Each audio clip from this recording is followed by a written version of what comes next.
अपने क्षेत्र के लिए, अपने जन्मभूमि के लिए, जिसे मैं अब कर्म भूमि बनाना चाहती हूँ, उसी क्षेत्र बड़हरा के लिए मैं राजनीति में आने का मैंने फैसला लिया। क्योंकि जब मैं बड़हरा विधानसभा क्षेत्र में गई, वहाँ के लोगों से मिली, मुझे इतना दुख हुआ कि मैं बता नहीं सकती। इतने सालों से लोग वहाँ राज कर रहे हैं, उनका शासन चल रहा है, लेकिन लोगों का ना विकास हो रहा है, ना विकास की बातें हो रही हैं। बहुत बड़ा क्वेश्चन मार्क है कि अगर आप बड़हरा के विधायक हैं तो आपने केवल अपने गांव में ही रेलवे स्टेशन क्यों बनवाया है?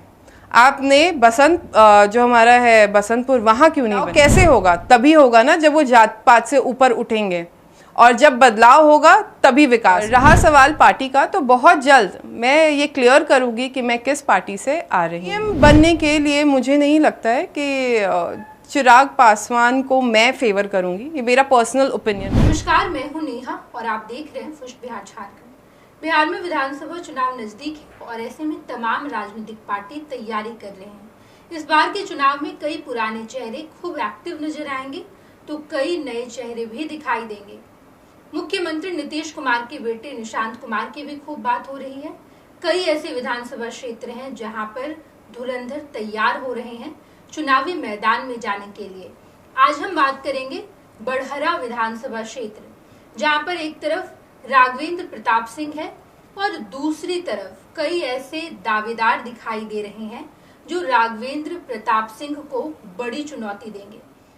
आज हमारे साथ बड़हरा विधानसभा क्षेत्र की बेटी सोनाली सिंह है, जिनका ये दावा है कि इस बार चुनावी मैदान में जितने धुरंधर हैं सबको मात देकर चुनावी मैदान में फतेह हासिल करेंगे। सबसे पहले आपको बहुत बहुत स्वागत है सोनाली। बहुत बहुत धन्यवाद। सोनाली, पॉलिटिक्स की जब हम बात करते हैं तो यहाँ पर ढेर सारे धुरंधर हैं और आपने ये दावा किया है कि सबको मात देकर इस बार बड़हरा वालों को एक नया चेहरा मिलेगा।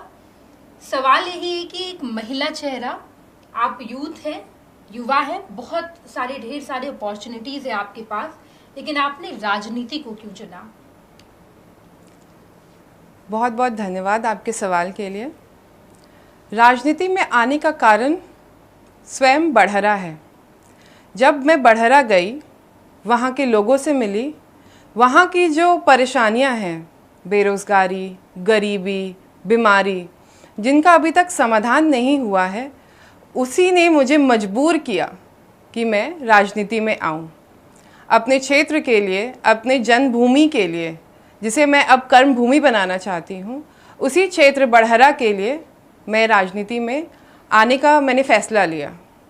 बिल्कुल सोनाली, आपने बड़ी बड़ी यूनिवर्सिटी में पढ़ाई की है, आपके पास जॉब भी था। जॉब छोड़कर पॉलिटिक्स ज्वाइन करना ये कोई ऐसा साधारण डिसीजन तो नहीं लग रहा है, बट क्या क्या ऐसा हुआ, कुछ आप ऐसा इंसिडेंट बता पाएं जहां आपने सोचा कि नहीं, अब ऐसे जगह आना है जहां पर अथॉरिटी भी मेरे पास हो और मैं कुछ कर पाऊँ अपने क्षेत्र के लिए? जी, जैसा कि आपने बताया कि बड़े बड़े यूनिवर्सिटी में पढ़ के, हाँ, मैंने बीटेक किया है और उसके बाद कुछ टाइम तक जॉब भी कर रही थी। पापा का भी बहुत अच्छा खासा वेल सेटल्ड बिजनेस है, तो जाहिर सी बात है कि इतना स्ट्रगल करने का मुझे नीड नहीं है। लेकिन जब कोविड के टाइम में हमारी एक्टिविटी बढ़ी, जब लोगों से मिलना जुलना हुआ, उनको सामग्री पहुंचाना हुआ, उनको हॉस्पिटल पहुंचाना हुआ, उनसे मिलना हुआ, फिर धीरे धीरे उनकी मूलभूत समस्याओं के बारे में पता चला। ऐसे अनेकों इंसिडेंट हैं। लोगों से जब मिलती हूँ, उनके दुख दर्द को सुनती हूँ, बहुत तकलीफ़ होता है।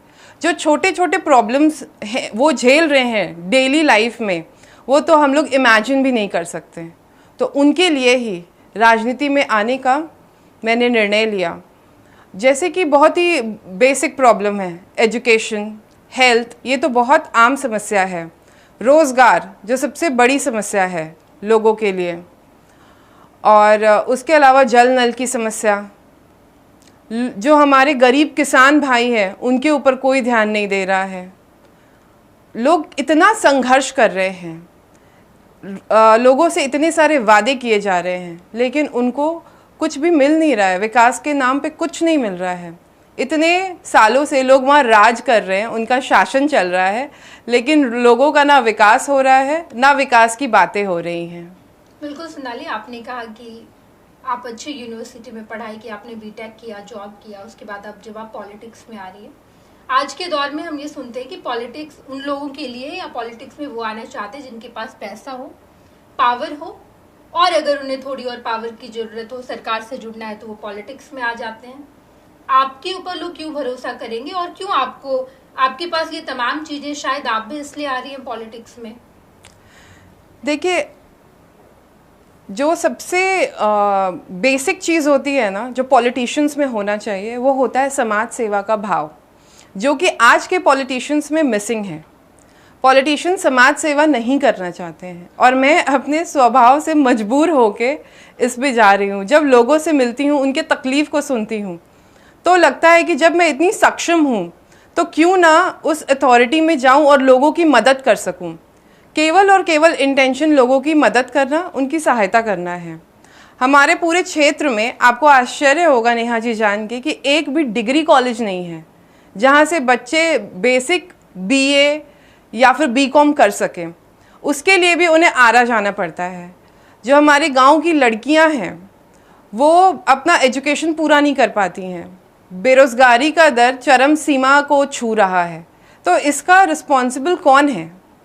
कोई तो होगा ना जो इसकी रिस्पॉन्सिबिलिटी ले। लोग पलायन कर रहे हैं, क्यों कर रहे हैं? अच्छा एजुकेशन सिस्टम नहीं है, क्यों नहीं है? इस पे कोई बात नहीं करता है, कोई सवाल नहीं उठाता है। पलायन के बारे में तो लोग बात करते हैं, बेरोजगारी के बारे में कोई बात नहीं करता है। बस बड़े बड़े दावे किए जाते हैं। बिल्कुल सोनाली, बड़हरा विधानसभा क्षेत्र जहां आप कह रही हैं कि मूलभूत सुविधाएं भी नहीं पहुंची, लेकिन वहां के विधायक राघवेंद्र प्रताप सिंह लगातार वहां से जीतते आए हैं। कई बार जनता ने उन पर भरोसा जताया है। इस बार भी वो चुनावी मैदान में नजर आएंगे, लेकिन आपके ये तमाम दावे, या आप जो जनता के बीच जा रही है, मदद कर रही हैं, क्या ये काफी है आपको चुनाव जिताने के लिए? देखिए, आपके माध्यम से मैं लोगों से गुजारिश कर सकती हूँ कि वो अगर मेरे कार्य से प्रभावित हो रहे हैं तो वो मेरे साथ आके जुड़ें, क्योंकि वहाँ थोड़ी सी समस्या नहीं है, अनेकों समस्या है। गंगा के कटाव की भी समस्या है, पीपा पुल नहीं बना है आज तक। तो जो लोगों की कनेक्टिविटी की समस्या, एक बेसिक होता है ना, लाइफलाइन जो वहाँ का है वो पीपा पुल है। इतना बड़ा पंचायत है खवासपुर, और जो हमारे माननीय विधायक जी हैं, इतने बार के विधायक रहे हैं, आज तक एक पक्का पुल नहीं बनवा पाए हैं। बहुत आश्चर्य की बात है। और अगर मैं बात करूं तो उन्होंने रेलवे स्टेशन बनवाया ज़रूर है, लेकिन वो धमार में बनाया है। ये बहुत बड़ा क्वेश्चन मार्क है कि अगर आप बड़हरा के विधायक हैं तो आपने केवल अपने गांव में ही रेलवे स्टेशन क्यों बनवाया है? आपने जो हमारा है बसंतपुर, वहाँ क्यों नहीं बनवाया? बिल्कुल सोनाली, आप कह रहे हैं कि राघवेंद्र प्रताप सिंह ने वहाँ बहुत खास काम नहीं किया है, लेकिन बार बार जनता उन्हें जिताती आई है। बिहार के बारे में जब हम बात करते हैं तो जातीय समीकरण बहुत महत्वपूर्ण हो जाता है। बिहार में 70-80% रूरल एरियाज में लोग रहते हैं, जहाँ एजुकेशन बहुत हद तक नहीं पहुंच पाते। यही वजह है कि आज तक हम जाति से ऊपर नहीं उठ पाए हैं। इस बार जब 2025 के चुनावी मैदान में आप उतरेंगे, या जितने भी दावेदार उतरेंगे, तो जातीय समीकरण महत्वपूर्ण हो जाता है। जब हम बड़हरा विधानसभा क्षेत्र की बात करें तो यहाँ पर कोयरी, राजपूत और यादव की अहम भूमिका है। आप खुद राजपूत जाति से आती हैं, लेकिन आप कैसे कोयरी और उसके बाद यादव में सामंजस्य बैठा पाएंगे? वहाँ की जो मूलभूत समस्याएं हैं, मैं तो उस पर फोकस करूँगी पहली बात। और हमारी जो लड़ाई है वो केवल और केवल वहाँ के प्रॉब्लम्स और समस्या से ही है। तो मुझे लगता है कि अगर मेरे कार्य से लोग प्रभावित होंगे तो वो जात पात से ऊपर उठकर मेरे साथ आएंगे। तो मुझे नहीं लगता कि यहाँ पे जातीय समीकरण का फैक्टर काम करेगा। आपको लग रहा है कि वहाँ पे जातीय समीकरण बिल्कुल काम नहीं करेगा?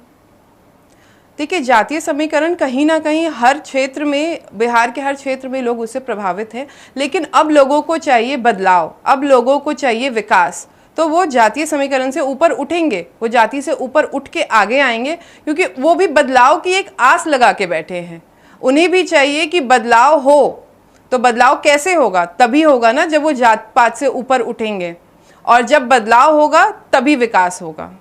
खैर सोनाली, ये तो देखना दिलचस्प रहता है, लेकिन आपकी एक तस्वीर खूब आए दिन वायरल हो रही है, जहाँ पर आप तेजस्वी यादव के साथ नजर आई हैं, और कहा यह जा रहा है कि आप राजद से चुनाव लड़ सकती हैं। इसमें कितनी सच्चाई है? देखिए, तेजस्वी जी के परिवार से, लालू जी के साथ हमारे पिताजी का करीबन 25-30 साल का रिश्ता रहा है। और अभी जो तस्वीरें आप देख रही हैं तो तेजस्वी जी से हमारी मुलाकात कुछ कार्यक्रम में हुई है, ये उन्हीं कार्यक्रम की ही तस्वीरें हैं। और रहा सवाल पार्टी का, तो बहुत जल्द मैं ये क्लियर करूँगी कि मैं किस पार्टी से आ रही हूँ। बिल्कुल सोनाली, आप युवा हैं और आप पॉलिटिक्स में आ रही हैं। मौजूदा समय में ढेर सारे युवा पॉलिटिक्स में हैं। तेजस्वी यादव की बात करें, वो पॉलिटिक्स में हैं। चिराग पासवान, इनको लेकर भी खूब बातें हो रही है कि चिराग पासवान इस बार के बिहार विधानसभा चुनाव में एक्टिव हो सकते हैं, चुनाव भी लड़ सकते हैं, बड़ी जिम्मेदारी का निर्वहन करें। इसके अलावा जनसुराज भी आगे बढ़ रहा है, प्रशांत किशोर उसके सूत्रधार हैं। ये तमाम युवा हैं जिन पर ये जिम्मेदारी है कि बिहार को आगे लेकर बढ़ें। ये कुछ चुनिंदा युवा नेता। सबसे पहले मेरा सवाल यही होगा कि तेजस्वी यादव आपको कैसे लगते हैं एज अ लीडर, एक युवा नेता के तौर पर, और आपको क्या लग रहा है वो बिहार में क्या कुछ कर पाएंगे? बिहार एक आस लगा के बैठी है कि बदलाव हो, और मुझे लगता है कि तेजस्वी यादव वो कड़ी हैं जो बिहार में बदलाव ला सकते हैं। वो चेहरे हैं जिससे पूरा का पूरा यूथ प्रभावित है। वो कहीं भी जाते हैं तो यूथ उनके पीछे पीछे चल पड़ता है। सबसे अच्छी बात है कि चुनाव से काफ़ी समय पहले ही उन्होंने अपनी योजनाओं का ऐलान कर दिया, और मुझे इस बात का पूरा यकीन है कि भविष्य में तेजस्वी यादव सिर्फ एक नाम नहीं होंगे बल्कि इतिहास रचेंगे, जिसको कई पीढ़ियों तक लोग जिससे प्रेरणा लेते रहेंगे। ये तो हो गई तेजस्वी यादव की बात। सोनाली, तेजस्वी आपको ऐसे लग रहे हैं कि बिहार में बदलाव आएगा या युवा उन पर भरोसा करेंगे? उनका ट्रेडिशनल वोट MY तो उनके साथ है ही, अब वो माई बाप को लेकर भी आगे बढ़ रहे हैं, जहाँ वो A to Z की बात करते हैं। लेकिन तेजस्वी यादव के साथ एक और चीज जुड़ा है, वो है जंगल राज। आज भी NDA की बात करती हैं नीतीश कुमार की पार्टी, JDU के लोग या फिर BJP के लोग कहते हैं कि अगर तेजस्वी यादव फिर से सत्ता में वापसी करते हैं तो जिस तरीके से लालू प्रसाद यादव और उनकी माँ राबड़ी देवी के टाइम में बिहार हुआ करता था, वो जंगल राज फिर से आ जाएगा। लोग आज जंगल राज की बात कर रहे हैं, और अभी जो 20 साल के जो टेन्योर है उसके बारे में लोग बात नहीं कर रहे हैं। अभी भी आए दिन अगर आप देखें तो अंधाधुंध फायरिंग हो रही है जगह जगह पर। उसका रिस्पॉन्सिबल कौन है? अगर आप देखें तो छोटे छोटे बच्चे जो हैं वो कैरियर बन के इधर से उधर शराब की बोतलें पहुंचा रहे हैं, तो इसका रिस्पॉन्सिबल कौन है? ये सारे सवाल क्यों नहीं उठते? लोग मुद्दे पे बात क्यों नहीं करते हैं? लोग पिछली बातें ज़रूर करते हैं, लेकिन लोग अभी हमारा वर्तमान समय है, जो प्रेजेंट है, लोग कहावत है ना, लिव इन प्रेजेंट टाइम पे लोग क्यों नहीं बात करते हैं? प्रेजेंट मुद्दे क्यों नहीं उठाते हैं? और आने वाला वक्त तो वाकई बहुत अच्छा रहेगा, क्योंकि आपने देखा ही होगा कि सिर्फ 17 महीने के टर्म में जब तेजस्वी जी आए थे और उन्होंने जिस तरह से बोला था, रोज़गार का प्रॉमिस किया था, उन्होंने गांधी मैदान में रोज़गार दिए थे, जहां लोगों की, नेताओं की रैलियां होती हैं, वहां उन्होंने जॉब की रैली लगाई। इससे बड़ा एग्जाम्पल और क्या हो सकता है? देखिए, हम एग्जाम्पल से ही सीखते हैं। बोलने के लिए अनेकों लोग आएंगे, बोलेंगे और जाएंगे, लेकिन जो करके दिखाए उसके बाद में दम हो, उस पर आदमी को यकीन करना चाहिए। खैर, बिल्कुल सोनाली, ये तो तेजस्वी यादव की बात हो गई। चिराग पासवान लोक जनशक्ति पार्टी रामविलास के राष्ट्रीय अध्यक्ष, केंद्रीय मंत्री हैं, और अब उनके बारे में ये कहा जा रहा है कि वो बिहार की सियासत में वापसी करें और एक बड़ी जिम्मेदारी का निर्वहन करें। कहा यह भी जा रहा है कि मुख्यमंत्री के दावेदार हो सकते हैं। तो Chirag Paswan as a leader, as a youth leader, आपको कैसे लगता है? चिराग पासवान एक बहुत अच्छे अभिनेता हैं और काफ़ी अच्छा उनका फ़ैन बेस है, लेकिन CM बनने के लिए मुझे नहीं लगता है कि चिराग पासवान को मैं फेवर करूंगी। ये मेरा पर्सनल ओपिनियन है। और उन्होंने, अब वो अगर वापसी चाह रहे हैं विधानसभा चुनाव में, पिछले बार उनकी पार्टी का परफॉर्मेंस बहुत अच्छा तो नहीं था, तो इस बार वो ट्राई करे। ऑल द बेस्ट मेरे तरफ से। बिल्कुल सोनाली, आपने चिराग पासवान को अभिनेता कहा, वो अब नेता हैं, केंद्रीय मंत्री हैं, और अभिनेता का टेन्योर अगर वो फिल्म जगत की बात करें तो बहुत कम समय के लिए उन्होंने एज अ कह सकते एक्टर उन्होंने जिया। उसके बाद से वो नेता के तौर पर लगातार बिहार की सियासत में। आपने ये भी कहा कि उनका फैन बेस है, वो कहते हैं कि वो तो मेरा वोट बैंक है। तो वो हमारे जो केंद्रीय मंत्री हैं, उन्होंने बिहार के लिए क्या किया है, मैं ये जानना चाहूँगी। ठीक है, वो सेंटर में है, लेकिन अगर वो बिहार के लिए कुछ करें, उनका जो झुकाव हो या उनका जो रुख हो वो बिहार की तरफ हो, तब तो वो सीएम के दावेदार होंगे ना। कि आप काम करें कहीं और आप दावा ठोके कहीं और, तो ऐसे कैसे चलेगा। बिल्कुल। चिराग पासवान के अलावा जनसुराज के सूत्रधार है प्रशांत किशोर। उन्होंने हाल ही में आज ही उन्होंने ये ऐलान किया कि मैं नीतीश कुमार के गढ़ जाऊंगा। कल्याण बिघा जो नीतीश कुमार का गांव है, नीतीश कुमार का क्षेत्र है, वहां जाकर वो दिखाएंगे कि नीतीश कुमार ने कितना बिहार वालों को ठगा है और इसके साथ साथ वहां उन्हें समर्थन मिले। वहां के लोग, यानी कि नीतीश कुमार का जो गढ़ है कल्याण बिघा, जहां से उन्होंने अपने राजनीतिक जीवन की शुरुआत की। हालांकि वो बख्तियारपुर में पले बड़े हैं, लेकिन उन्होंने हमेशा वहां उस विधानसभा क्षेत्र से चुनाव लड़ा है। उनका ये मानना है प्रशांत किशोर का कि कल्याण बिघा के लोग प्रशांत किशोर का साथ देंगे और इस बार के चुनाव में वो त्रिकोणीय बना रहे हैं पूरे समीकरण को। तो आप प्रशांत किशोर के बारे में क्या सोचते हो और जनसुराज का भविष्य आपको क्या लगता है? प्रशांत किशोर जी बहुत अच्छी स्ट्रैटेजी बनाते हैं, लेकिन एज अ पॉलिटिशियन मैं उन्हें नहीं देख पा रही हूँ कहीं पे भी। क्योंकि जब वो किसी पॉलिटिशियन के लिए स्ट्रैटेजी बनाते थे तब वो बहुत अच्छा कार्य करते थे, लेकिन अब जब वो खुद एक पॉलिटिशियन हैं या बनने जा रहे हैं तो उसमें बहुत बड़ा क्वेश्चन मार्क है। क्योंकि जिन लोगों का वो बड़े दमखम से नाम लेते थे कि ये मेरे सपोर्टर्स हैं, उनके रैली में वही लोग मिसिंग थे। जिनके लिए वो आवाज़ उठा रहे थे, धरना दे रहे थे, उन लोगों ने ही उनका साथ छोड़ा। तो ये सबसे बड़ा क्वेश्चन मार्क है कि उन लोगों ने क्यों छोड़ा। और आपने उनका इंटरव्यू भी सुना होगा और शायद लिया भी होगा कि उनके रैली में लोग पहुंच नहीं पाए क्योंकि जाम बहुत था, उनकी गाड़ियां फंस गई थी। लेकिन उस दिन मैं भी इत्तेफाक से पटना में ही थी और मुझे कहीं भी जाम नहीं मिला। और बाकी all the best to him also. आगे की बिहार की राजनीति में देखने लायक होगा, बहुत दिलचस्प होगा। लेकिन मुझे दूर दूर तक अभी जन स्वराज कहीं नहीं दिख रहा है। और अभी हाल फिलहाल जो उपचुनाव भी हुए थे उसमें भी कोई बहुत अच्छा उनका ये नहीं रहा। जिस नाले जनसुराज या प्रशांत किशोर के बारे में हम बात करें, लेकिन बढ़हरा विधानसभा क्षेत्र में वापसी करते हैं जी। वहाँ आप इस बार चुनाव लड़ेंगी जी। जनता से बात कर रही हैं, आप मुलाकात कर रही हैं, जातीय समीकरण भी है वहाँ पे। लेकिन एक नया चेहरा, आप विगत 3-4 सालों से क्षेत्र में एक्टिव हैं, लोगों से मुलाकात कर रही हैं। कोविड के बाद से आपको खूब एक्टिव देखा गया। लेकिन क्या लग रहा है कि वहाँ की जनता एक युवा नेता पर, उस पर भी एक महिला नेता पर विश्वास करेगी? अभी क्या है कि बहुत समय से हमारे माननीय विधायक जी बागडोर संभाल रहे थे, लेकिन उनका उम्र हो चुका है, वो थक चुके हैं और अब वो उस पड़ाव पे हैं जहां उनको अब विश्राम करना चाहिए। क्योंकि अगर हमारे क्षेत्र में विकास होना होता तो उनके पास काफ़ी अच्छा टेन्योर था विकास करने के लिए। तो अब मुझे नहीं लगता कि उनके बस का है विकास कर पाना।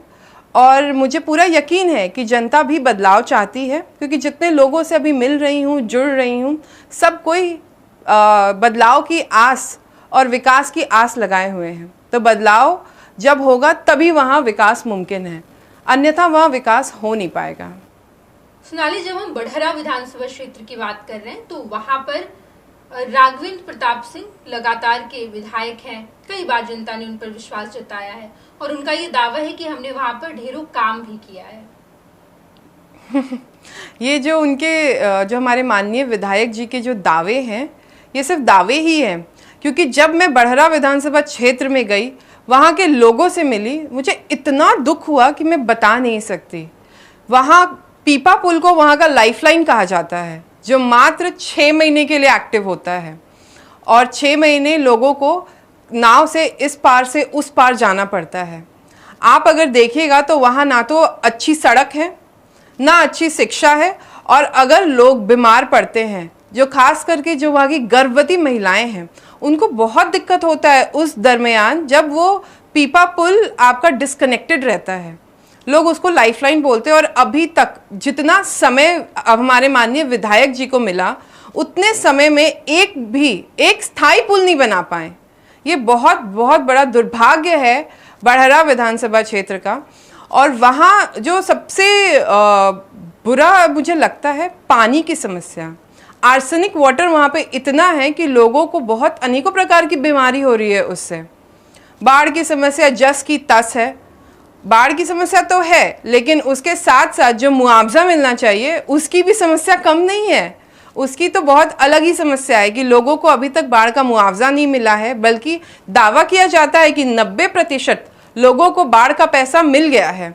लेकिन कई लोगों से अगर आप मिलिएगा, कई क्षेत्र का, जब क्षेत्र में कई गांवों का भ्रमण कीजिएगा तो लोग देखते ही मुझे आके बोलते हैं कि वह भी अभी तक हमनी के बाढ़ के पैसा नहीं के मिलल। और दूसरा आप देखिए तो बेरोजगारी का स्तर वैसे ही है, तो जहाँ शिक्षा ही अच्छा नहीं रहेगा वहाँ रोजगार कहाँ से आएगा? सबसे बड़ा सवाल तो ये है ना। और बीमारी भी है तो वहाँ पे जो प्राथमिक स्वास्थ्य केंद्र है वहाँ डॉक्टर नहीं आते, तो ये सब का रिस्पॉन्सिबिलिटी कौन लेगा? आखिर कोई तो हो जो वहाँ की आवाज़ बने। तो मैं लोगों के बीच उनकी आवाज़ बनने के लिए जा रही हूँ, उनकी आवाज़ बनने के लिए आ रही हूँ।